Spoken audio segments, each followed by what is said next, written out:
안녕하세요. 한국플루크 백준호 과장입니다. 배터리 분석기와 전력 품질 분석기에 이어 벌써 네 번째 시간으로 다시 인사를 드리게 되었습니다. 이번 6월 웨비나에서는 모터 드라이브의 측정법에 관해서 설명을 드리고자 하는데요.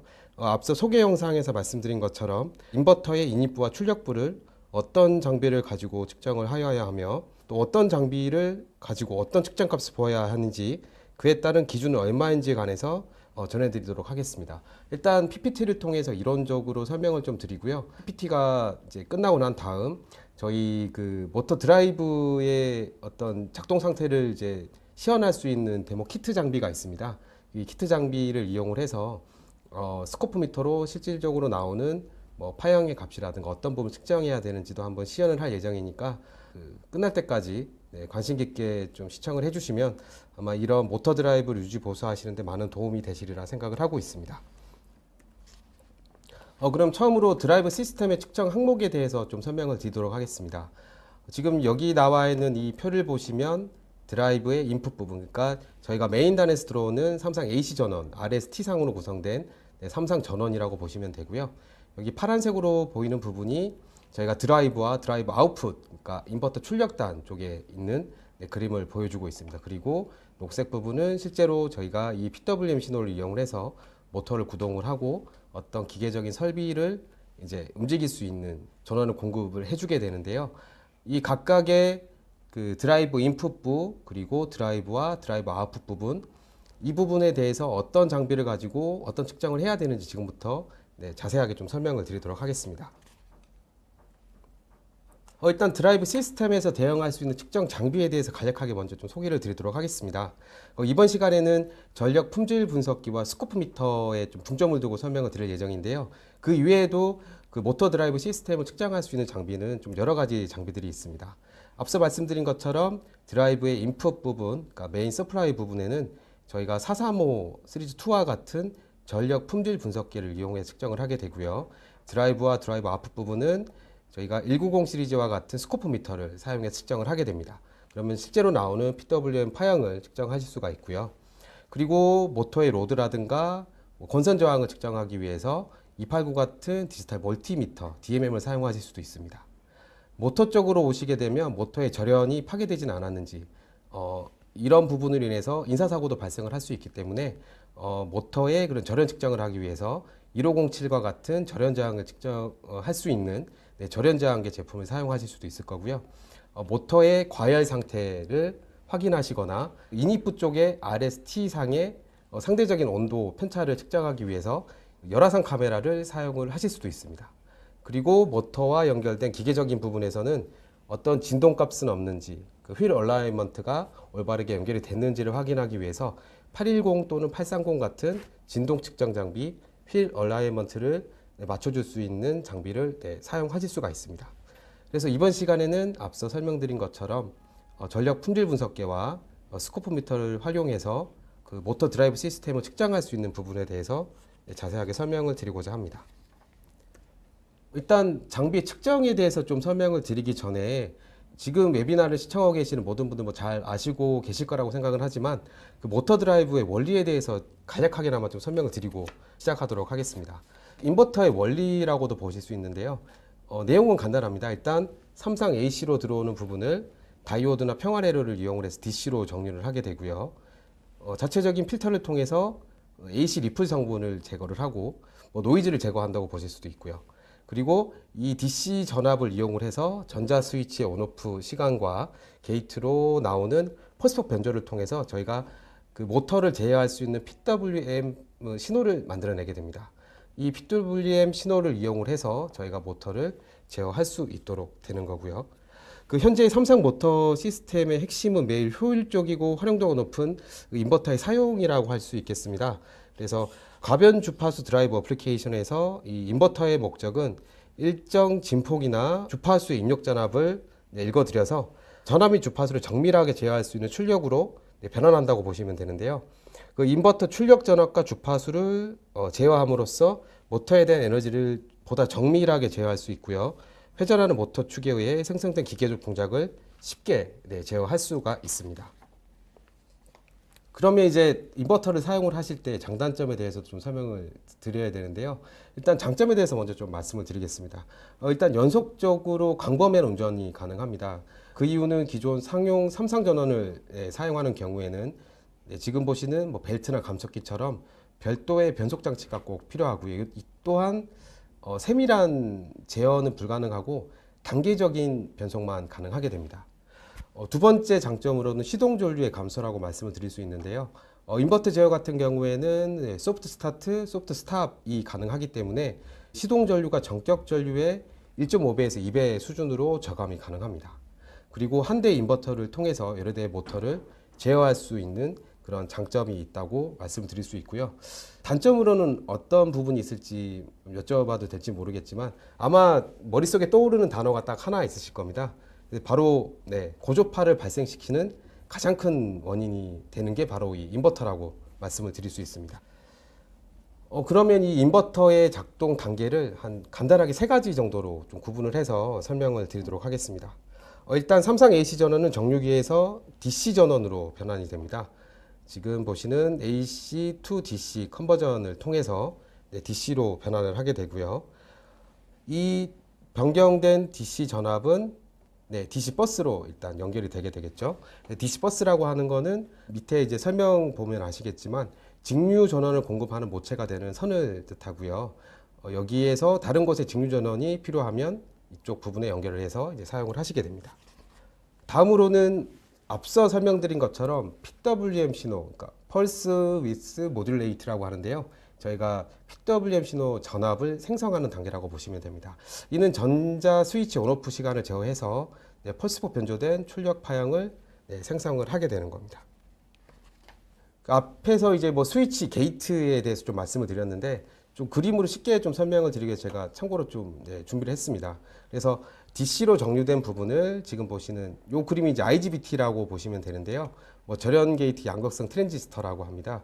그래서 대전력의 고속 스위치 가능한 이제 반도체 소자가 되는데 이런 IGBT라든가 이제 스위치 개폐 그리고 다이오드의 작동을 통해서 저희가 의미 있는 양과 음의 펄스 신호를 만들어내고 이 펄스 신호로 저희가 모터를 제어할 수 있는 신호를 만들어낼 수 있는데요. 다음 사진에서 보시는 것처럼 출력 전압은 사인파와 동일하지만 출력 시간, 그러니까 펄스 폭을 좀 다르게 해서 교류의 사인파와 비슷한 파형을 만들어내는 것이 바로 PWM 출력 파형이라고 보시면 됩니다. 3단계는 이제 모터에서 토크를 생성하는 단계라고 보시면 됩니다. 이제 삼상 AC 입력에서 직류 DC 전압으로 변환한 후에 펄스폭 변조 전압으로 제어된 삼상 출력 파형을 생성해서 이제 모터를 구동하게 되는 게 바로 이 모터 드라이브 시스템의 큰 세 가지 단계라고 보시면 됩니다. 자, 이제부터는 이제 앞서 설명드린 것처럼 어떤 측정법을 가지고 저희가 드라이브 인입부 부분을 측정을 해야 되는지 먼저 설명을 드리고요. 입력단 측정 및 진단 부분이 끝나게 되면 스코프미터를 활용한 출력부 측정 및 진단 부분도 계속 이어서 설명을 드리도록 하겠습니다.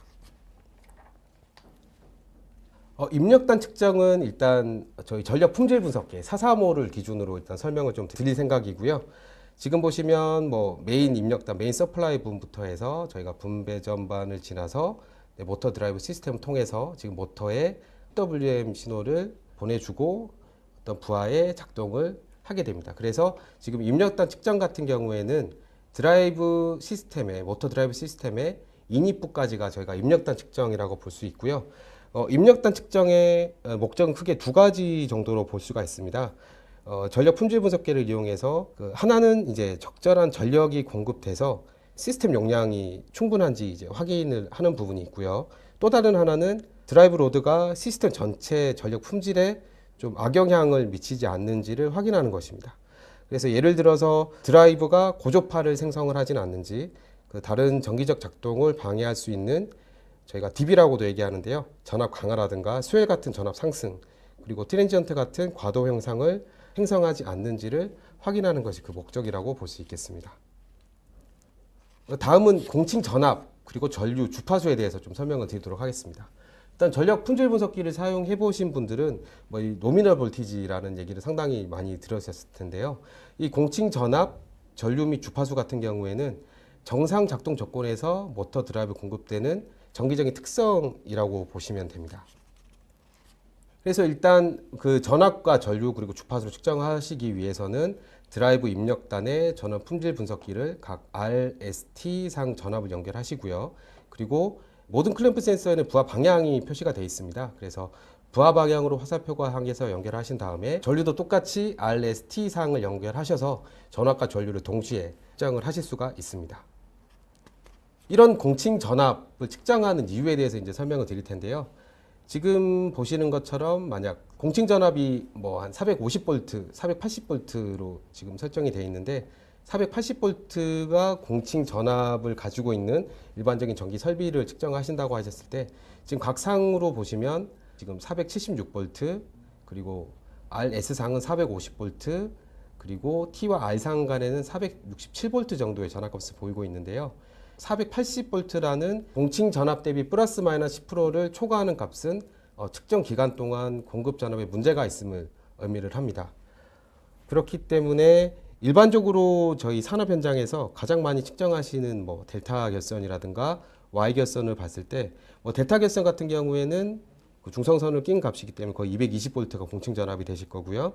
그리고 델타 결선 같은 경우에는 380V가 거의 주된 공칭 전압 값이 될 텐데 이 값과 지금 실제로 걸려 있는 각 상간 전압, 성간 전압을 확인하셔서 그 공칭 대비해서 얼마만큼의 전압 차이가 있는지 확인을 하셔야 되고요. 그 주파수 같은 경우 저희가 대한민국 60Hz를 기준으로 사용을 하고 있습니다. 근데 이 주파수 같은 경우도 공칭 주파수 대비해서 사용의 0.5% 이내로 들어와야 된다는 부분을 좀 기억하시면 좋을 것 같습니다. 일단 전압과 전류 그리고 주파수를 확인하신 다음에는 이제 이 값을 바탕으로 해서 불균형을 확인하실 수가 있습니다.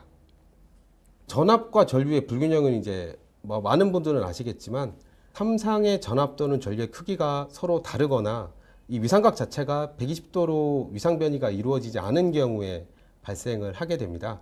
그래서 전압 같은 경우에는 2% 이상의 전압 불균형이 발생할 경우에는 전압 노칭이라든가 과도한 전류가 유입될 가능성이 있으며 이로 인해서 전류 과부하 보호 장치가 투입될 가능성이 있습니다.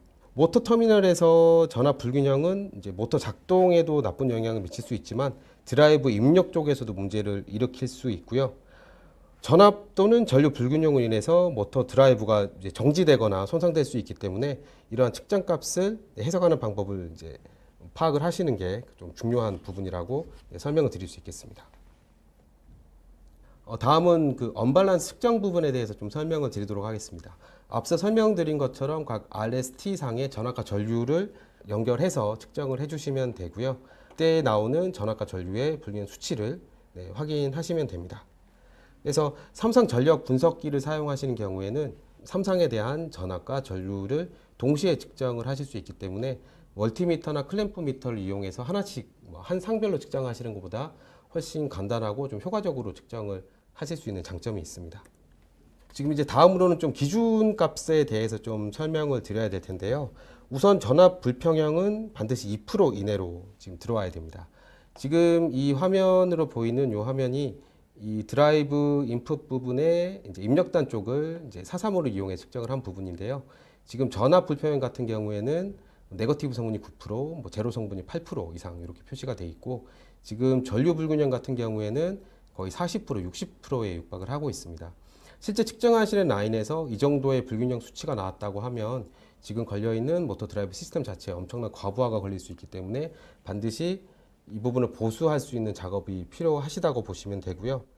앞에서도 이제 전압 불균형이 2% 이하여야 된다고 말씀을 드렸는데 그 이유는 1%의 전압 불균형이 발생할 경우에 모터 전류의 불균형은 3에서 4% 정도로 좀 커지게 됩니다. 그래서 이상적으로 전류 불균형은 6%보다 커서는 안 되지만 뭐 이제 부하 전류나 회로 용량에 따라 조금씩 달라질 수는 있지만요. 일단 기본적으로 6%보다는 커서는 안 되는 부분이 있다고 이제 생각을 해주시면 되고요. 이런 전류 불평형 때문에 모터 권선에 과도한 열이 발생한다거나 모터 및 베어링에 추가 마모가 좀 발생을 하게 됩니다. 전압 불균형의 일반적인 발생 원인은 삼상 모터 드라이브와 동일한 분전반에 연결된 단상 부하 때문이라고 보실 수 있는데요. 이게 모터만 이제 기동을 하는 게 아니라 델타 결선 같은 경우에도 뭐 R상이나 S상을 따서 따로 단상 부하에 연결해서 사용하시는 경우에 그만큼 과도한 전류를 소비해서 쓰는 경우가 있습니다. 그런 경우에는 변압기 용량이 충분하지 않은 경우에는 이 변압기 용량을 맞춰주기 위해서 그 당겨 쓰는 전류치만큼 전압 강화가 반드시 일어나게 됩니다. 그렇기 때문에 전압에 대한 불평형이 일어날 수 있는 가능성이 추가로 연결된 단상부하 때문에 일어날 수 있는 확률이 가장 높고요. 이런 경우에는 변압기의 등급을 좀 높이시거나 그 모터 드라이브 별도의 피드를 제공하시면 이러한 문제를 최소화하거나 없앨 수가 있습니다. 앞서는 이제 전력 품질 분석기를 이용을 해서 삼성과 동시에 측정하는 방법에 대해서 좀 설명을 드렸는데요.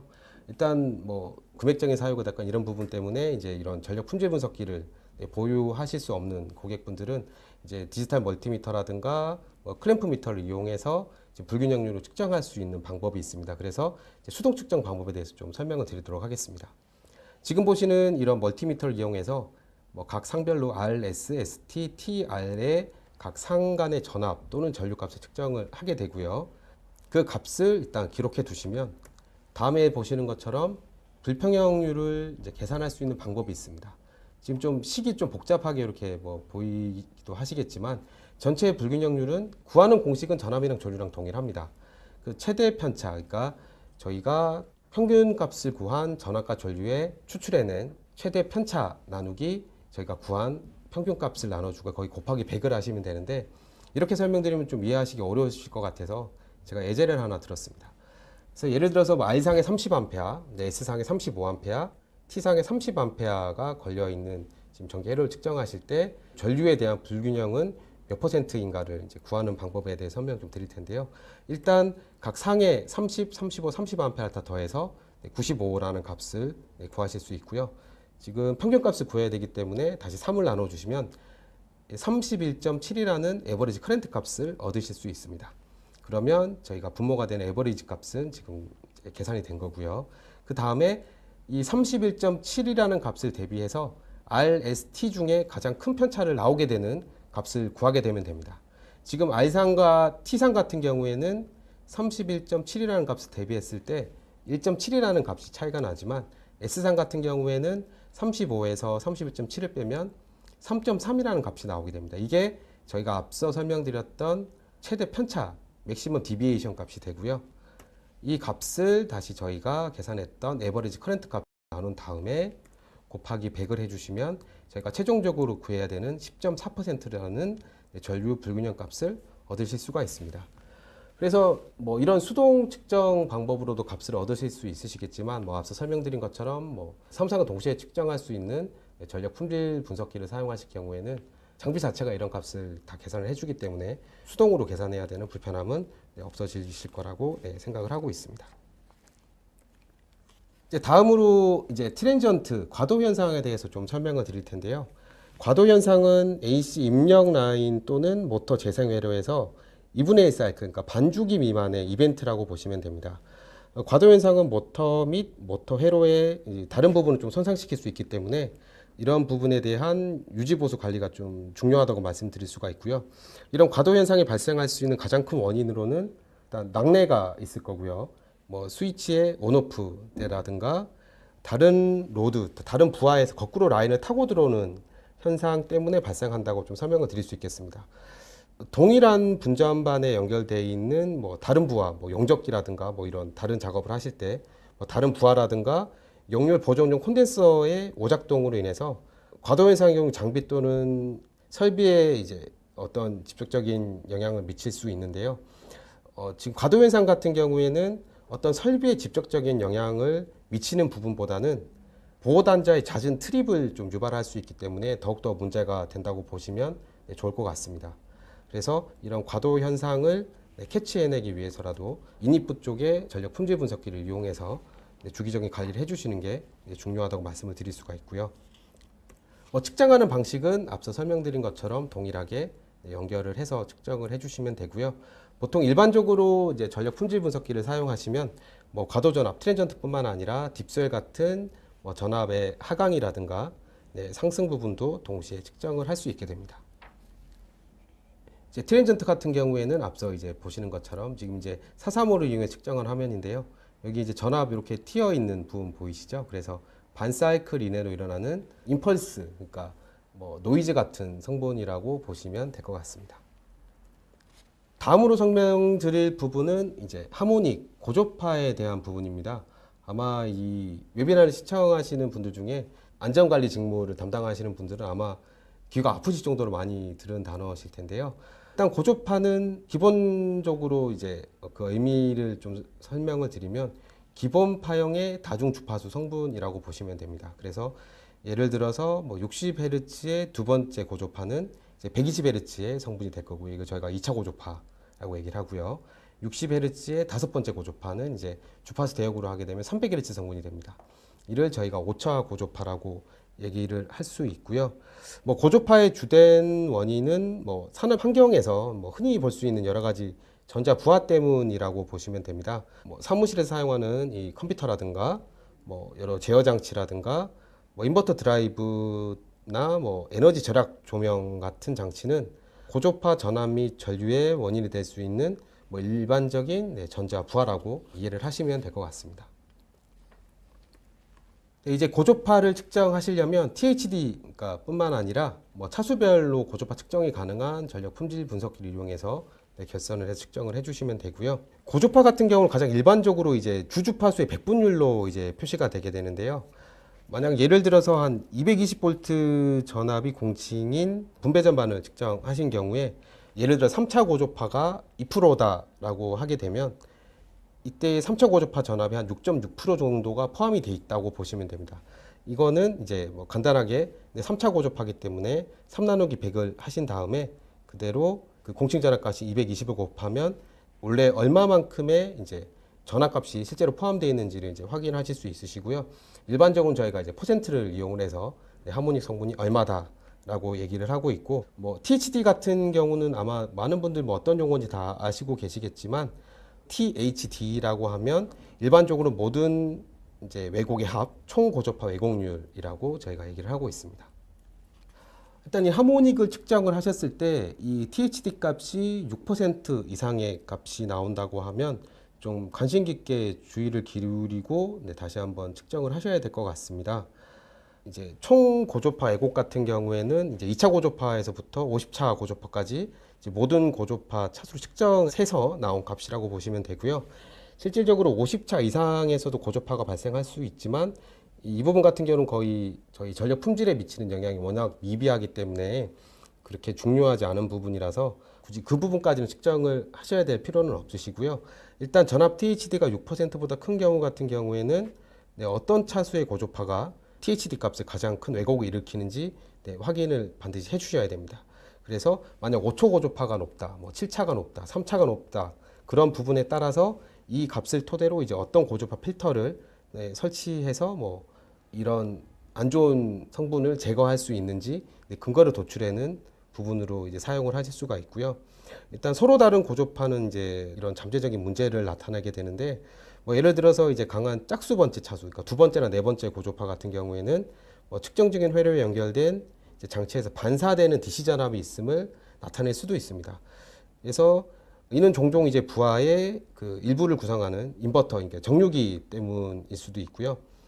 이런 고조파 관리를 통해서 실제 설비에 악영향을 미칠 수 있는 그런 부분을 차단을 하셔야지만 안정적인 그런 전력 품질을 가지고 설비나 장치들을 가동하실 수 있다고 보셔야 될 것 같습니다. 일단 고조파까지 측정하셨으면 이제 다음 단계는 이제 역류를 확인을 하셔야 되는데요. 역률은 그 피상전력 대비했을 때 유효전력과 무효전력의 비율이라고 보시면 됩니다. 그래서 AC 회로에 사용된 실제 전력과 모터에 공급된 피상전력의 비율이라고 보시면 되고요. 각 상의 전압과 전류의 위상차를 줄여주는 것이 역률 보정의 가장 큰 핵심이라고 보시면 됩니다. 그래서 이런 역률 보정을 하기 위해서 보통 대부분 아마 역률 보정 콘덴서를 많이 사용을 하실 거예요. 그래서 이게 진상인지 지상인지 파악을 하셔가지고 이 전압과 전류 위상차를 줄여서 역률을 높이셔야지만 뭐 전기세 이런 부분에서 이제 추가적인 과금을 방지할 수 있기 때문에 이런 역률 관리가 중요하다고 말씀을 드릴 수 있겠습니다. 측정 방식은 동일합니다. 그래서 일단 그 역류 값을 확인하신 다음에 벡터도, 그러니까 위상도가 지원되는 장비 같은 경우에는 실제의 그 전압 전류의 위상각이 얼마인지 그런 부분도 이제 확인하실 수가 있으십니다. 다음으로는 이제 모터가 기동할 때 발생할 수 있는 인러시 커런트, 도립 전류에 대해서 좀 설명을 드릴 텐데요. 도립 전류 같은 경우는 그 매우 크고 단기간의 전류 수요라고 볼 수 있고요. 그 일반적으로 정상 전류 수요의 수배에서 수십 배까지도 이를 수 있습니다. 그래서 이런 도립 전류 값이 너무 이제 뭐 열 몇 배 이런 값이 나오게 되면 이 모터 부하 자체 큰 좀 악영향을 미칠 수 있기 때문에 모터의 수명이 짧아지는 그런 경우가 있습니다. 그렇기 때문에 이런 도립 전류가 얼마인지를 측정하시는 부분도 이런 모터 드라이브 시스템 관리하는 데 중요한 부분이라고 말씀을 드릴 수 있겠습니다. 측정 방식은 앞에서 설명드린 것과 동일한 방식으로 측정을 해주시면 되고요. 지금 앞서 뭐 불균형 부분도 설명을 드렸고, 뭐 고조파라든가 여러 가지 측정 항목들 그리고 그 기준값에 대해서 좀 설명을 드렸는데, 그러면 이런 좀 의문을 가지시는 분들이 계실 것 같아요. 이 항목 하나하나를 어떻게 다 뭐 매번 이렇게 측정을 할 수 있냐라고 이제 말씀을 하실 것 같은데, 그래서 이제 플루크 430 2 시리즈 같은 경우에는 뭐 이런 부분을 좀 쉽게 측정할 수 있기 위해서 이런 메뉴를 별도로 이제 구성을 하고 있습니다. 지금 보시는 것처럼 뭐 딥셀 부분이라든가 고주파 부분이라든가 뭐 전력 관계, 역류를 확인하기 위한 전원빈 에너지 파트, 그리고 언밸런스 부분이라든가 뭐 도립 전류 부분, 그리고 뭐 과도 현상 측정할 수 있는 과도 전압 같은 메뉴를 측정을 하실 수 있게 메뉴별로 구성을 해뒀고요. 이거를 따로따로 이제 하나씩 하나 측정해야 되는 불편함이 있으실 수도 있기 때문에 430 시리즈 2에는 로거라는 기능을 지원을 하고 있습니다. 그래서 측정하시고자 하는 이제 측정 기간, 듀레이션을 설정하시고 인터벌 시간을 설정을 하시면 이제 이 셋업 리딩스라는 값을 통해서 내가 원하는 측정 항목들만 따로 편집해서 측정을 하실 수 있으신데요. 뭐 예를 들어서 뭐 전압 전류, 뭐 역률, 유효 전력, 그리고 THD 뿐만 아니라 고조파 차수도 뭐 3차, 5차, 7차 같은 부분만 측정하고 싶다. 그리고 전압에 대한 불균형만 보고 싶다고 하신 경우에는 이 셋업 리딩스로 들어가셔서 원하는 항목만 셀렉트해서 애드를 해주시게 되면 선택하신 부분에 대한 모든 측정을 한 번의 측정으로 다 동시에 하실 수도 있고요. 나중에 소프트웨어로 불러서 보셨을 때도 그 값에 대한 분석을 좀 용이하게 하실 수 있습니다.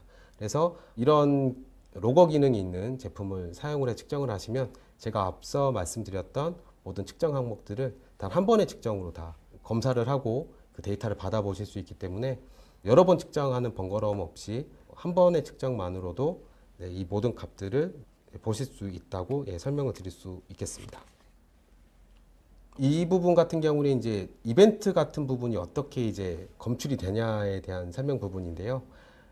지금 이제 측정하시는 항목을 보게 되면 일반적으로 뭐 전압, 전류, 주파수 부분이 이렇게 표시가 되게 되는데, 저희 제품에 보시 이벤트라는 항목이 별도로 설정이 되어 있습니다. 그래서 이 이벤트 항목으로 들어가시게 되면 뭐 어떤 전압 강화가 발생했던지, 뭐 전압 상승이 발생했던지, 뭐 순간 정전이나 뭐 트랜지언트 같은 과도 현상이 발생했을 때도 그때 시간 값이랑 레벨 값, 그리고 얼마만큼의 길이 동안 발생했는지를 자세하게 테이블로 이렇게 보여주게 되어 있습니다.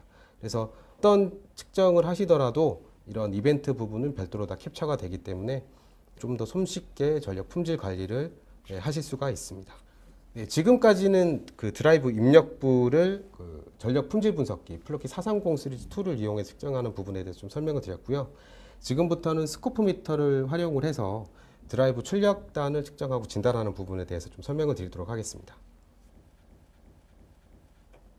이제 드라이브 출력부는 여기 모터 드라이브 쪽에서 이제 이 인버터 출력단 쪽 부분이 될 거고요. 가장 먼저 설명드릴 부분이 이제 DC 버스 부분입니다. DC 버스는 전압 버퍼로서 기능을 하게 되고요. AC 정류기에서 파생된 직류 DC 전압을 받는 부분이라고 보시면 됩니다. 그리고 스위칭에 대한 일정한 에너지를 공급하는 부분이고요. 자, 이 DC 버스에서 저희가 그러면 어떤 항목을 측정해야 되는지를 좀 설명을 드려야 될 텐데요. 일단 DC 버스에서 필수적으로 측정해야 될 항목은 크게 두 가지 정도로 볼 수 있습니다. 첫 번째는 DC 버스 자체의 전압값이고요. 두 번째는 DC 버스 전압 내에 AC 리플 성분이 얼마나 있는지를 보셔야 되는 부분이 있습니다. 그래서 측정법은 간단합니다. DC버스의 플러스 마이너스 부분을 스코프 미터의 양극 플러스 부분 그리고 접지선을 연결해 측정을 해주시면 되고, 이제 일단 그냥 일반적인 DC버스의 전압값을 보실 때는 DC 커플링을 이용해서 측정을 하시면 되고요. 다음 그림에서 보시게 되면 지금 이 뒤쪽에 있는 그림이 DC버스의 전압을 측정한 부분입니다. 그래서 지금 309V 정도로 이제 측정이 되고 있고요. 이 앞에 보이는 지금 사인파로 이렇게 보이실 텐데, 지금 이 부분이 저희가 이 모터 드라이브 측정했을 때 나오는 AC 리플 성분이라고 보시면 됩니다. DC 버스 전압부터 먼저 설명을 드리면요. DC 버스 전압은 메인 입력의 피크 전압에 따라 좀 상대적으로 좀 값이 다르게 됩니다. 그래서 일반적으로 RMS 라인 전압의 루트 2배, 그러니까 1.414배가 된다고 보시면 되고요. 예를 들어서 380V 드라이브 같은 경우에는 DC 버스의 값이 한 537V 정도가 나오게 됩니다. 이런 DC 버스 전압을 측정하는 이유는 너무 낮은 DC 전압이 바로 이 모터 드라이브를 트립시킬 수 있기 때문에 그런 거고요. 이런 문제의 가장 큰 요인은 메인 입력, 그러니까 메인 서플라이에서 들어오는 메인 입력 전압이 너무 낮거나 입력 사인파 자체가 플랫 토핑으로 왜곡된 경우에 좀 많이 발생을 하게 됩니다. 이제 플랫 토핑이라고 하면 저희가 사인파처럼 이렇게 봉오리가 이렇게 져야 되는데 그 곡선 부분이 이제 좀 깎아낸 것처럼 이렇게 평평한 부분으로 보이는 그런 현상이 바로 플랫 토핑이라고 말씀을 드릴 수 있는데요. 지금 AC 리플 전압을 측정을 하셨을 때 리플의 피크가 지금처럼 보이지 않고 다른 반복 레벨을 갖는 경우에는 이 인버터 정류기의 다이오드 중 하나가 이제 고장이 났을 수도 있다는 지표를 보실 수도 있습니다. 그래서 원래 이 인버터 출력단 부분에서의 DC 전압은 원래 이런 AC 성분이 포함되면 안 되는 부분이 있습니다. 그렇기 때문에 AC 리플의 값이 얼마인지를 또 확인을 하셔야 되고요. 40V 이상의 리플 전압은 연결된 모터 또는 부하에 대해서 오작동하는 캐패시터가 있다고 보시면 될 것 같습니다. 그래서 조치 사항에 대해서 좀 설명을 드리겠습니다. 일단 전압 수준이 높거나 또 낮은 버스에 오류가 생기거나 부적절한 작동 또는 드라이브 고장이 이제 일어난다고 하시면 일단 DC 버스의 전압 및 AC 리플 노이즈의 최대값이 얼마인지를 확인을 하셔야 되고요. 솔루션으로는 드라이브의 이제 입력부가 되겠죠. AC 입력 전압을 원래 공칭값대로 바로 잡아주는 부분이 필요하고요. 드라이브 입력 카드 및 오류가 있는 캐패시터 뱅크를 교체를 해주셔야 됩니다. 이 부분은 항상 뭐 모든 부분에 적용되는 부분이겠지만 드라이브의 그 등급이 모터 및 부하와 이제 그 용량 같은 부분이 호환이 되는지를 또 확인하셔야 되는 부분도 있고요. 앞서 이제 드라이브 입력 카드라고 말씀을 드렸는데요. 이 부분에 대해서 좀 간략하게 설명을 드리면 보통 이제 다양한 제조사로부터 이제 인버터 드라이버 모터가 이제 생산이 되고 있습니다. 그래서 한 제조사에서 이제 드라이버 모터를 동시에 이제 생산을 한다면 미리 이제 설계 단계부터 이제 값을 매칭해서 이제 원하는 대로 재활을 할 수 있도록 이제 만들면 되지만 이제 다른 제조사로부터 이제 각각 생산된 인버터와 모터를 이제 사용해야 한다면 이제 엔코더 출력을 통해서 그 모터의 속도 피드백 신호를 이제 인버터로 이제 보내줄 수가 있습니다. 그래서 이제 인버터 제조사는 유도 전동기의 이제 제어를 위해서 제어 신호 입력을 이제 지원을 하고 있고요. 이 모터는 또 출력을 주는 신호를 인버터로 보내서 인버터와 모터가 이제 상호 제어할 수 있도록 하는 부분인데요. 이런 기능을 위해서 바로 이 입력 카드를 통해서 이런 펄스 신호를 이제 주고받을 수 있는 그런 기능을 한다고 보시면 됩니다. 뭐 아까 처음에 입력부 측정에서도 말씀을 드렸겠지만 출력부 부분에서도 뭐 전압과 전류의 이제 언밸런스 부분을 측정하셔야 되는 부분이 있습니다. 전압의 언밸런스는 앞서 설명드린 것과 같습니다. 삼상 전압의 크기가 다른 경우에 발생을 하게 됩니다. 이런 이제 잠재적인 오류 같은 경우는 모터에 연결된 케이블이라든가 이제 모터의 종단이라든가 이제 본선 자체에 이제 좀 악영향을 미칠 수가 있고요. 지금까지 이제 좀 설명을 드리면 인입부에서 그 전력 분석기를 이용해서 전류의 전압과 전류에 대한 불평형 측정을 했는데 왜 모터 드라이브 출력부는 왜 스코프 미터를 이용해서 측정을 하셔야 되냐라는 의문을 가지신 분이 계실 수도 있을 것 같은데요. 일단 스코프 미터 같은 경우에는 상당히 넓은 대역폭을 가지고 있습니다. 플루크 장비에도 뭐 최대 500MHz의 대역폭을 가진 장비가 있는데 일반적인 전력 품질 분석기 같은 경우에는 그냥 상용 전원 50에서 60Hz에서만 이제 측정을 할 수 있는 장비이기 때문에 PWM 신호로 나오는 이런 넓은 주파수 대역폭을 가진 부분에 측정을 하게 되면 정상적으로 측정값을 읽어드릴 수가 없습니다. 그렇기 때문에 인입부는 전력 품질 분석기를 이용해서 관리를 해주셔야 되고요. 그 모터 드라이브 후단, 그러니까 출력부의 인버터의 출력부 같은 경우에는 이런 스코프미터, 넓은 주파수 대역폭을 가진 스코프미터를 이용을 해서 측정을 하셔야지만 전압과 전류의 불평형을 보실 수가 있습니다. 그래서 간단히 설명드리면 측정하는 부분이 일반적인 50, 60Hz로 이어진 사인파냐 아니면 펄스법 변조 파형이냐 라는 부분이라고 이해를 하시면 될 것 같습니다. 이제 스코프미터를 이용을 해서 이제 전압 불균형을 측정을 할 텐데요. 연결법은 이제 만약 4채널이 지원되는 이제 스코프미터를 예를 들어 좀 설명을 드리겠습니다. 각 RST 상에 이제 한 채널씩 연결을 해주시면 되고요.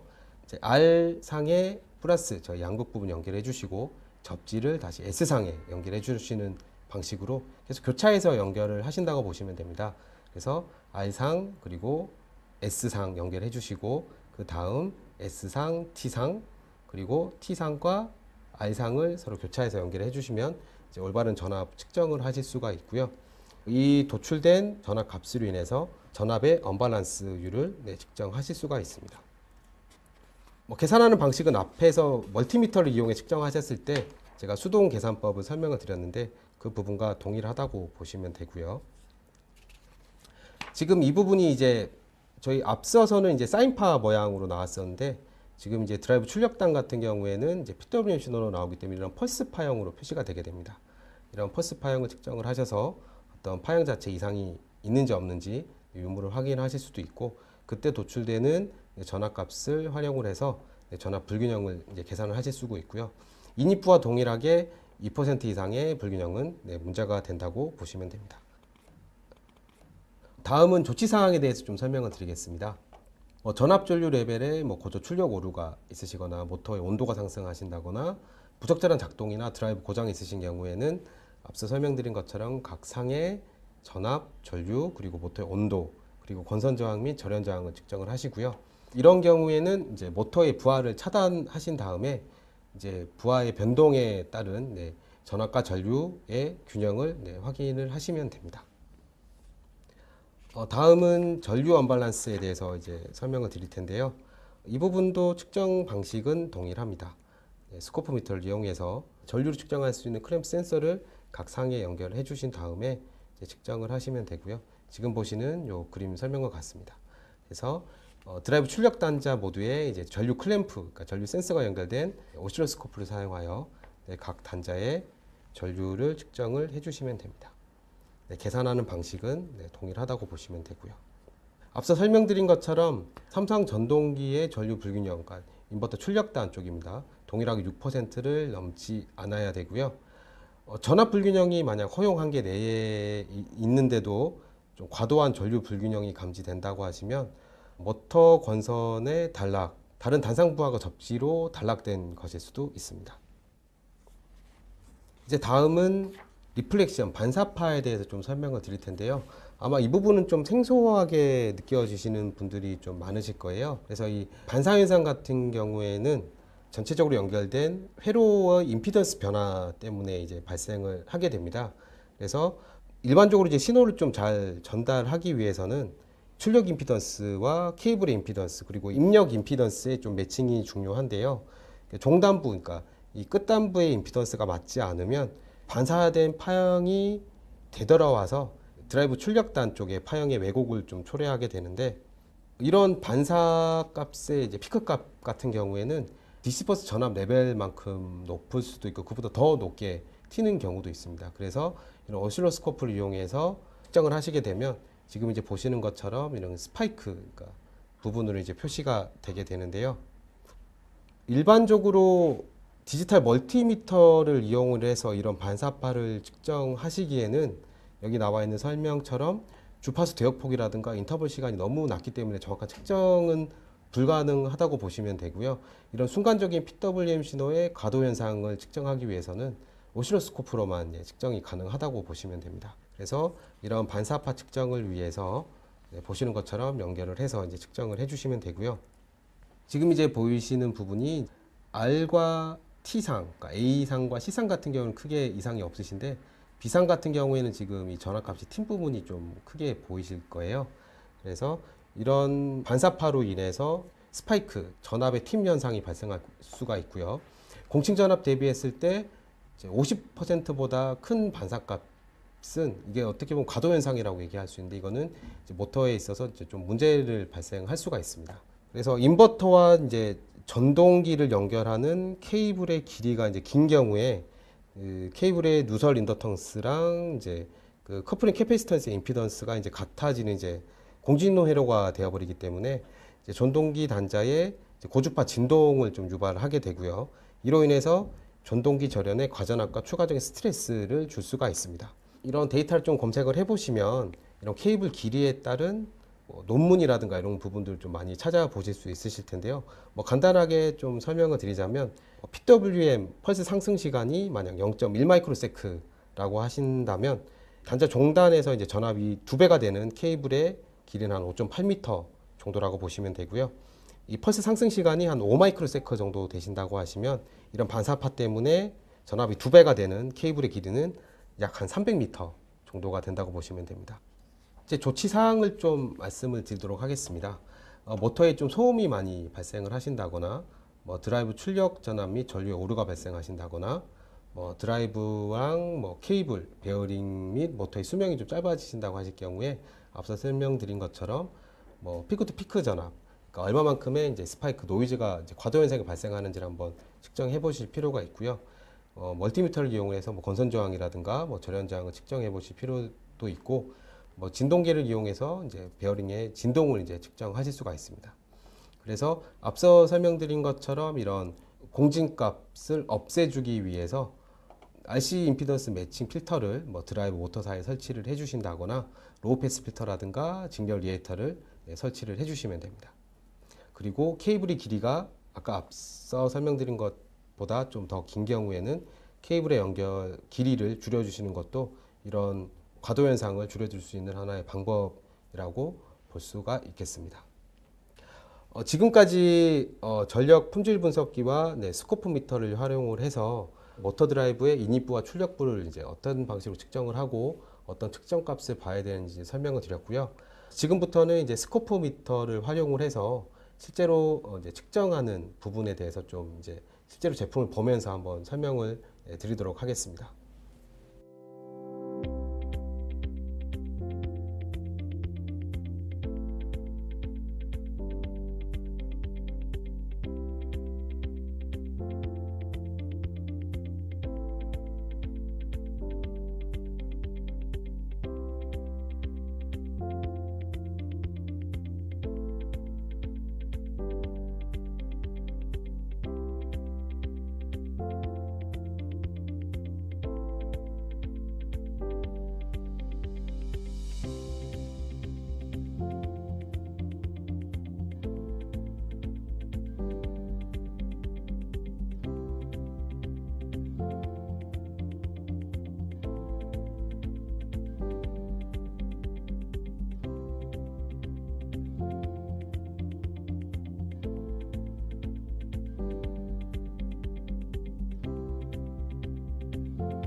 네, 그러면 지금부터는 실제로 스코프미터를 활용을 해서 PWM 출력 전압을 한번 측정을 한번 해보도록 하겠습니다.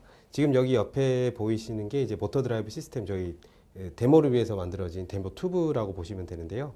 여기서 똑같이 인입부, 그리고 인버터, 모터, 그리고 출력부까지 다 이렇게 구성이 되어 있고, 실제로 이제 전원을 이제 넣어서 가동을 하게 되면 이 스코프 미터에서는 지금 뭐 0값으로 이렇게 표시가 되게 되는데 어떤 식의 파형이 들어오는지를 뭐 확인을 하실 수가 있을 것 같습니다. 그럼 제가 일단 전원을 한번 넣어 보도록 하겠습니다. 지금 저희 데모 튜브를 통해서 지금 나오는 PWM 출력 파형 전압을 지금 측정을 하고 있는 상태고요. 지금 이제 보시는 것처럼 주파수의 변화에 따라서 이런 파형이라든가 그때 들어오는 PWM 파형 자체의 값이 이렇게 변화되는 것을 보실 수가 있으시고요. 지금 이 상태에서도 뭐 시간축을 늘리거나 줄이시는 방법을 통해서 파형을 더 넓게 보신다거나 더 좁게 보신다거나 이런 식으로 조정이 가능하게 되어 있습니다. 그래서 지금 이제 보시는 것처럼 이런 어떤 파형이 이렇게 이제 들어오시는 부분이 있으실 텐데, 시간축을 제가 한번 디비전당 한 100 마이크로세크 정도까지 지금 값을 좀 낮춰서 이렇게 보고 있는데요. 이 부분에서 지금 들어오는 노칭 부분이 좀 상당히 많이 보이실 거예요. 일반적으로 아까 제가 PPT를 보면서 설명드렸던 것보다는 아마 노이즈 성분이 엄청 많이 껴있는 게 보이실 텐데, 지금 저희 데모 튜브 상태가 그렇게 썩 좋지를 못합니다. 그래서 만약 산업 현장 자체에서 이런 정도의 파형이 나온다고 하시면 좀 문제가 될 수 있는 가능성이 좀 상당히 많다라고 보실 수 있으신데요. 이 부분에서도 좀 자세히 볼 수 있는 방법을 좀 설명을 드리면, 저희 이제 스코프미터 같은 경우에 이제 순간적인 지나간 부분도 돌려서 볼 수 있는 리플레이 기능 부분도 있습니다. 그래서 리플레이 부분을 한번 설정을 한 다음에 이렇게 값을 넘겨서 파형이 지나간 100장까지 화면을 쭉 돌려서 자동으로 보실 수 있으신데요. 제가 노칭이 된 부분을 일단 좀 한번 확인을 해 보도록 하겠습니다. 지금 예를 들어서 이제 빨간색 부분이 저희가 이제 쉽게 설명드려서 R사항이라고 보실 수 있으신데요. 여기에서 지금 틴 전압값이 얼마인지를 확인하고 싶다라고 하신 경우에도 뭐 커서 버튼을 이용을 하셔가지고 지금 원래 들어오는 펄스 파형보다 얼마만큼의 값이 더 들어와 있는지 확인을 하실 수가 있습니다. 커서를 이용해서 저희가 상한선, 하한선, 하이로우 값을 설정을 하시게 되면 이 간격 자체의 값이 지금 472V라는 부분이 뜨시게 되고요. 지금 이 모터 드라이브 시스템 자체가 공층값이 거의 한 220V 정도로 들어오고 있습니다. 근데 지금 노이즈로 들어온 과도 현상 부분이 400V가 넘는다는 것은 상당히 문제가 있다라고 보실 수 있으시겠죠. 그러면 지금부터는 이 DC 버스 전압을 측정하는 부분에서 이 DC 성분 안에 AC 성분이 얼마나 포함되어 있는지 AC 리플 측정을 하는 방법을 지금 190 스코프미터를 통해서 한번 시연을 해보도록 하겠습니다. 지금 보시면 아까 보여드린 것처럼 지금 DC 버스의 전압값이 표시가 되고 있는데요. 일단 채널에서 커플링 자체를 그 AC 플러스 DC로 측정하는 DC 커플링이 아니라 AC 커플링으로 변경을 해주신 다음에요. 측정되는 리딩 값을 DC 값이 아니라 일단 AC 값으로 변경을 해주시고요. 지금 값이 상당히 흔들리고 있기 때문에 이 파형, 지금 화면에 나오는 파형 자체를 정확하게 이 제품이 인식을 못하고 있는 상태가 됩니다. 그래서 이거를 좀 파형을 의미 있는 파형으로 이제 측정 값이 안정되는 값이 나올 수 있을 정도로 시간축을 좀 조정해 주시면 되는데요. 제가 시간축을 일단 한번 조정을 좀 해보도록 하겠습니다. 지금 이제 보시게 되면 이제 100 마이크로세크 이제 한 10 마이크로세크 정도로 이제 시간을 줄였고요. 지금 보시면 이제 거의 어제 측정 값이 안정이 되셨을 텐데, 지금 모든 그 노이즈 부분을 다 캐치를 하고 있기 때문에 선이 이렇게 좀 굵게 표시가 되는 부분이 있으실 텐데요. 모든 노이즈를 컨택트를 하는 글리치 기능을 5% 해서 변경을 해주시면 지금처럼 AC 성분의 어떤 리플 값이 한 1.38V 정도로 들어오고 있다고 보시면 됩니다. 그렇기 때문에 이 스코프미터 한 대를 이용해서 DC 버스의 전압값 뿐만 아니라 그 DC 버스에 얼마만큼의 AC 성분, AC 리플 값이 포함되어 있는지도 확인을 하실 수가 있으시고요. 처음 설명드렸던 것처럼 그 인버터 출력단 쪽에 PWM 파형에 뭐 어떤 과도 현상이 있는지, 전압 노층이 있는지 또 확인을 하실 수가 있으시고, 이 제품을 이용을 해서 또 전류도 또한 측정이 가능하시거든요. 그래서 출력부에 전류도 측정하셔가지고 그때 스펙트럼 분석을 통해서 이 지금 측정하는 출력부 쪽에 고주파 수치가 얼마인지도 확인을 해보실 수가 있습니다. 그래서 일단 제가 지금 측정한 자료를 이제 PC를 이용을 해서 소프트웨어를 한번 구동을 할 거고요. 소프트웨어에서는 어떤 식으로 파형이 이제 표시가 되고 그때 추가적으로 확인할 수 있는 부분은 어떤 부분이 있는지 이제 지금부터는 이제 PC를 이용해서 한번 좀 설명을 드리도록 그렇게 하겠습니다. 그러면 특정한 파일을 PC 소프트웨어를 이용해서 어떻게 불러오고 활용을 하실 수 있는지 설명을 드릴 텐데요. 지금 이제 보시는 소프트웨어가 이제 저희 190 시리즈 전용 소프트웨어 플루크 뷰 스코프미터 소프트웨어입니다. 제가 측정한 파일을 한번 좀 불러와 보도록 하겠습니다. 제가 이미 측정 파일은 PC에 좀 지금 저장을 다 해뒀고요. 이런 식으로 이제 측정 파일을 여시게 되면 제가 측정했던 PWM 파형 자체가 파형으로 구현이 되게 되고요. 커서를 어떤 식으로 움직이냐에 따라서 옆에 데이터 블럭 쪽에 그때의 펄스 하강 상승 시간이라든가 그때의 절대값들이 이렇게 표시가 되게 됩니다. 지금 보시면 뭐 7ms라든가 그때의 폭이라든가 298V 정도 이렇게 표시가 되고 있는데요. 이런 식으로 뭐 파형을 확대 축소하셔서 이렇게 분석이 가능하시고요. 그리고 동일한 방식으로 해서 스펙트럼 분석이 가능하게 되어 있습니다. 그래서 출력부에서도 얼마만큼의 고초파 성분을 가지고 있는지를 측정을 하실 수 있으신데, 지금 이제 1차가 100%를 기준으로 해서 주파수 차수별로 이런 식으로 값이 표시가 되게 되고요.